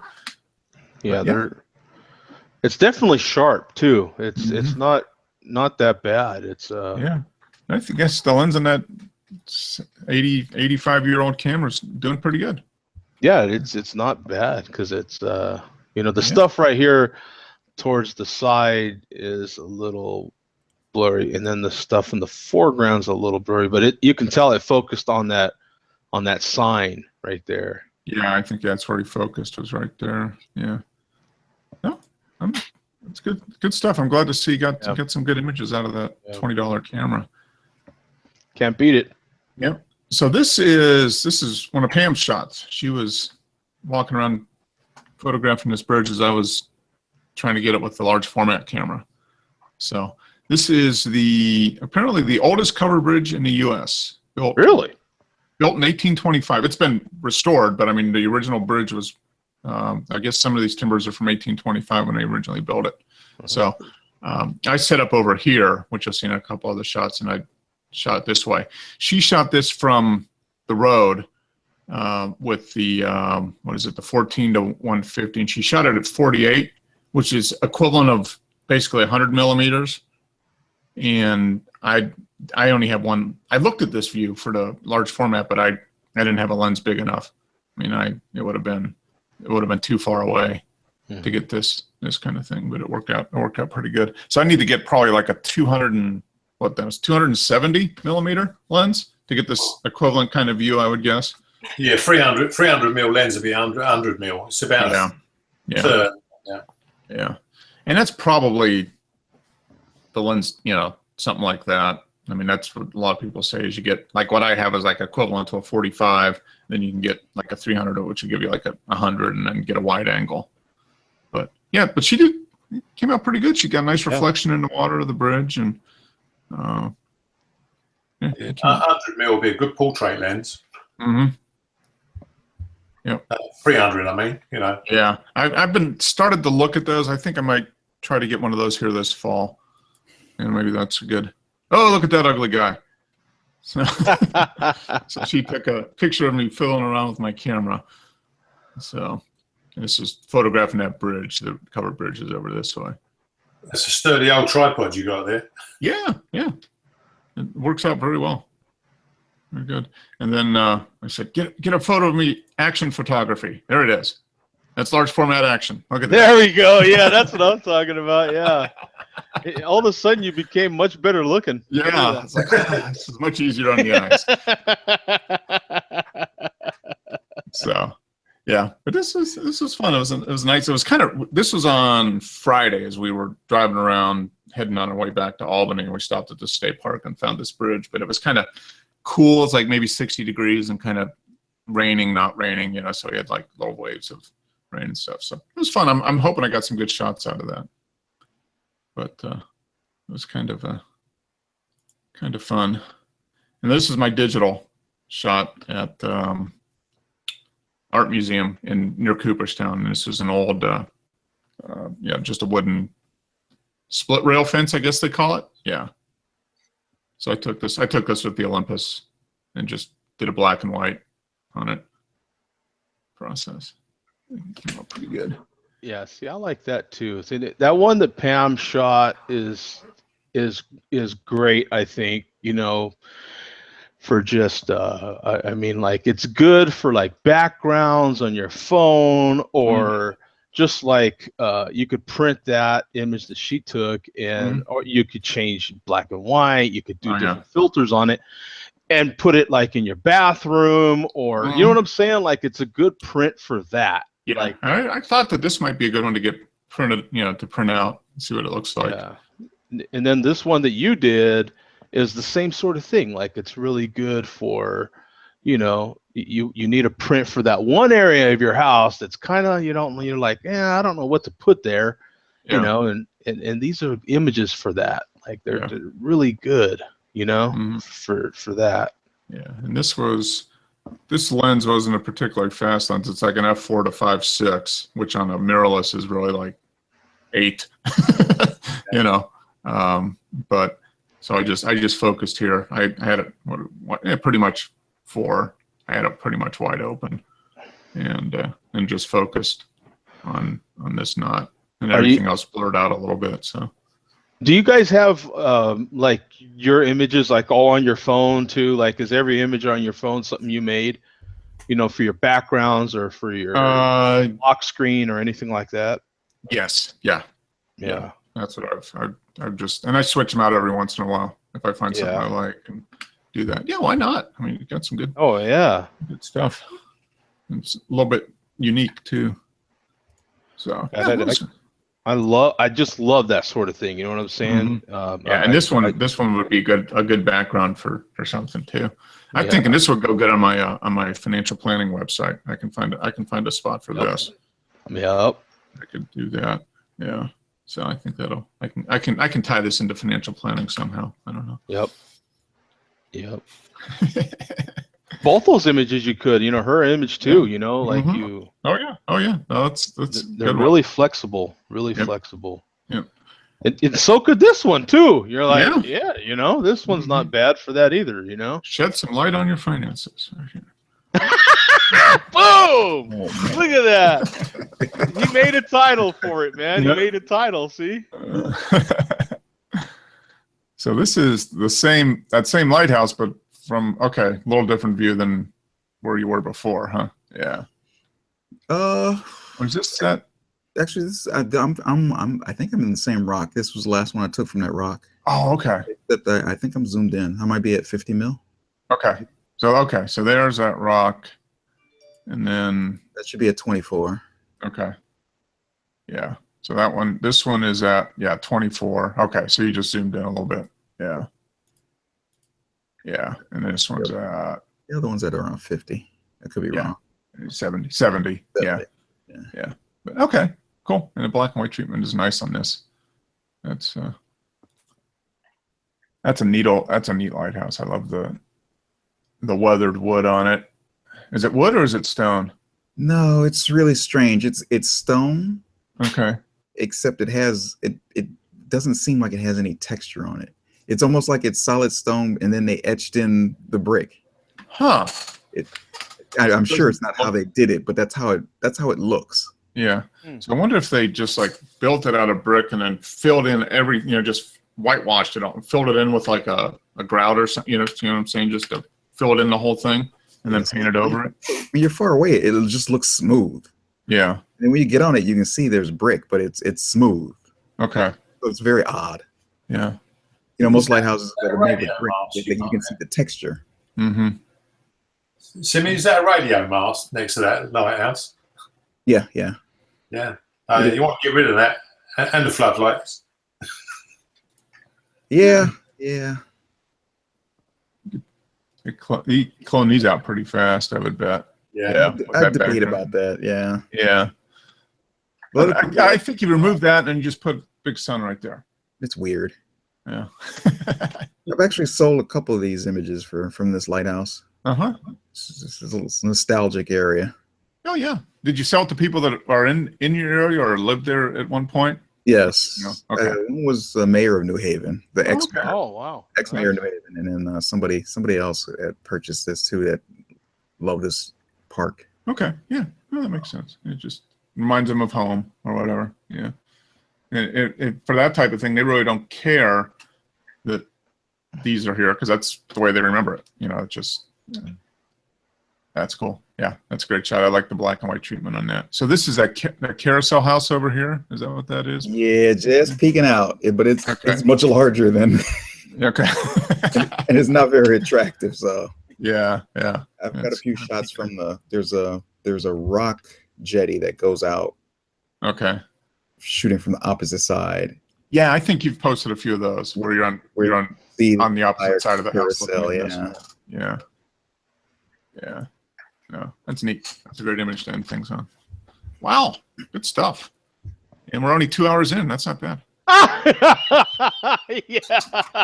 No, I figured this one would be longer because it'd be more stuff, which is fine. I'm doing the ribs on the big green egg tomorrow. I was thinking about doing it today, but it's like, no, I'll do that tomorrow because I have all day. Oh. Let me ask you, Mark. Since you're done with the group pool there, have you cooked on salt, like those salt tiles? Anybody cooked on a Himalayan salt tile? No, but I think it would be really good.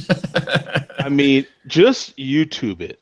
YouTube salt, cooking on Mhm. salt tiles, and look at the steaks and everything people are cooking on these salt tiles, and then you can go on Amazon and order them bad boys for like $15. So you put the salt $18. tile on the grate and preheat it like you would the grill? Think And then think of the salt. It's a 2-inch thick or 1.5-inch thick, just a tile of salt. So it's like a brick, Okay. and you got to heat it slowly. Mhm. But you heat it up to 450, 500 degrees, whatever your pleasure, Mhm. and then it just sizzles. People cook their, and then some people they'll buy a few of them, so they'll have one that they cook on, because once you cook on it, it kind of changes the look of the tile, Mhm. so it's not as pinkish and pretty and whatever. Mhm. And then they'll have another one that they actually will serve food on for presentation. Okay. And then they'll have another one that they might only put in the freezer and then serve stuff cold. So they'll put ice cream and caramel or something on it and actually serve you on this cold salt tile. So and how then much do they cost? How much does like I this say, they're like $15. Right now, Amazon has an 8-inch by 6-inch by 2 inches thick tile for $11. And can you put them on? I was thinking like inside.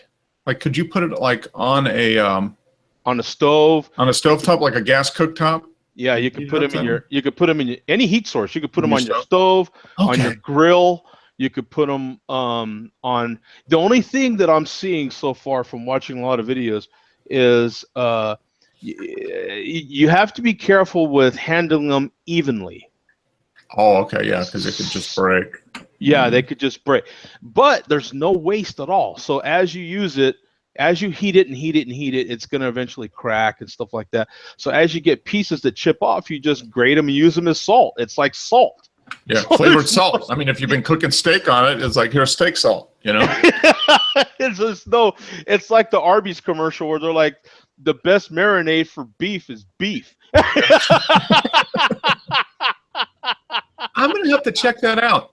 Because, yeah, once you mentioned that, I said I had heard about, but I've never done it. But now that you're describing it, I can see how you could, even on, just put it in the oven. You put the salt on like a baking sheet, put it in the oven, heat up the oven, and then just, like you would like a cedar plank. I mean, I've had a cedar plank for 15 years, that I bought when we were in Seattle, and it's almost done. But I mean, I've used it a lot. I mean, I used it on the grill. I've used it in the oven, for salmon. I've cooked It's shrimp, basically chicken, the same all that as stuff. it's basically the same as cast iron.